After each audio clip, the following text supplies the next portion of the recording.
ብዙ ጊዜ ነው የምጠየቀው የኢያን ስሚዝ እርሻ አላቸው ኮሎኔል መንግስቱ ስትሄጂ አይተሻል ወይ?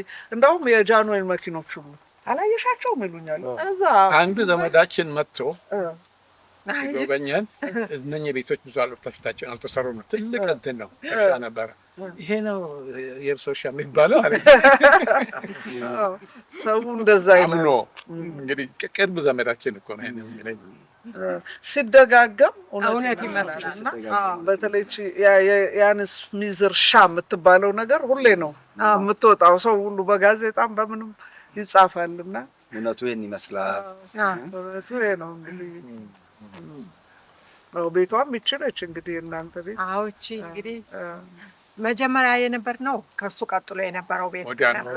መንገዱ ታባና አውራግ መንገዱ ይሄ ፊታችን የምታዩት መንገድ ወዲያ ይሄ መኪናው ያለው እንትን ሆነ። አጥራችን የግድያ ሙከራ ምናምን ሁሉ ተደርጎ ሲባል ጊዜ ከዚያ አመጡና እዚህኛው ቤት ወደ ውስጥ ቢሆን ይሻላል ሴፍ።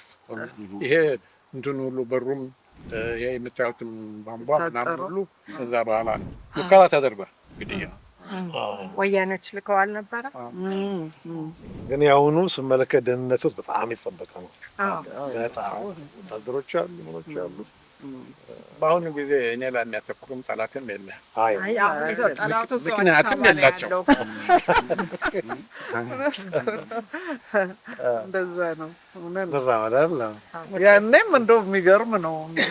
ለዚህ ብለው ሆን ብለው እዚህ ድረስ መጥተው እሳቸውን ለመግደል ከራው ይገርም። ኢሳያስና እንትና አብረው ተባብረው ነው ከሁለቱም ወገን ከኤርትራውም ከትግሬዎቹም ከበዳል። ስፖርት እኮ ነው። ቅምር ገዳይ የመጣው እና እሷም ግን እንዴት ነው አወቁት? እርስዎ እንዴት አወቁት? እንደዚህ ገዳዮች ሰዎች ይሰሚካሉ። እስካሁን የለም። ተያዙ ነው። ከዛ ሲለገጡ ታወቁ። ምን ያደረጓቸው ግን መጨረሻ ላይ አሰሯቸው፣ ለቀቋቸው? እኔም አብሬ ነበርኩ። በሀገራችን በሀገር እኮ እንትን ኦክቶበር ሲሆን ሙቅ ነው በጣም ትናንትና ነው ያሳየኋቸው። አይተናል። እና በሀገራችን እንውጣ ብለን የዛ ጊዜ የለቁን ነበረ። ብዙም አልጠበቀም ነበረ፣ ነፃነት ነበረ። ከዛ ዛብችን ሰነዱ ወደ ላይ ሁሉ ሄደናል፣ ርቀናል። መዘጋጃ ቤቱ ድረስ እዛ ድረስ ሄደን ከዛ ስንመለስ አንደኛ በዛ ሙቀት የለበሰው ጃኬት የተሸከመው ቦርሳ ከብዶ ግፍ ይላል። ሲያየን ፈገግ አለን። እሱ ወዲያውኑ አወቀ። ተማሪዎች ናቸው አለ። ከዛ ሌላ ኤርትራዊው ግን ከኋላችን ነበር። ቱታ ለብሷል። የጋራጅ ልብስ የሚመስል ቱታ፣ ቱታቸውን መሸፈኛ ቆፍ ምናምን አድርገው አንግተዋል መሳሪያቸውን እና ያስታውቃሉ። እና አጃቢ ከኛ ጋር ነበሩ፣ ፖሊሶች ነበሩ። እነኚህ ሰዎች እንጠረጥራቸዋለን። ተነግቶ ፈንጠር አሉ። እሱ ከመንገዱ ወጣ። ከፍተኛውን ቦታ አመለጠ። ያኛው መጀመሪያ ያየነው ሰውዬ አመለጠ። ሁለተኛው ከኋላ የመጣው ሰውዬ ጀብደኛ ብጤ ነው። ኤርትራው ጀብደኛ ነው። መጣና ከኋላችን ቀደመና ሄደ። ና ገብቶታል። እንደተጣነባቸው እና አጎንብሶ ለማምለጥ ነው ያደረገው ሙከራ፣ ለማጥቃት ሳይሆን።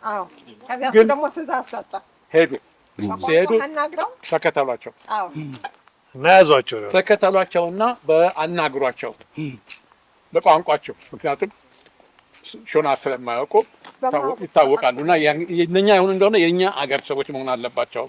ሄዱና ያናገሩት ብለው ቆም ሲሉት መሳሪያ እንትን ሞከሩ። ክንዱን ብሎ ሲያበቃ መሳሪያውን አስጣሉ። ያወጣሁላ ሞክሯል። ከዚህ ሲመለስ ከስር ተፈቶ ሲመለስ ኢሳያስ እንጀራን አላደረገው።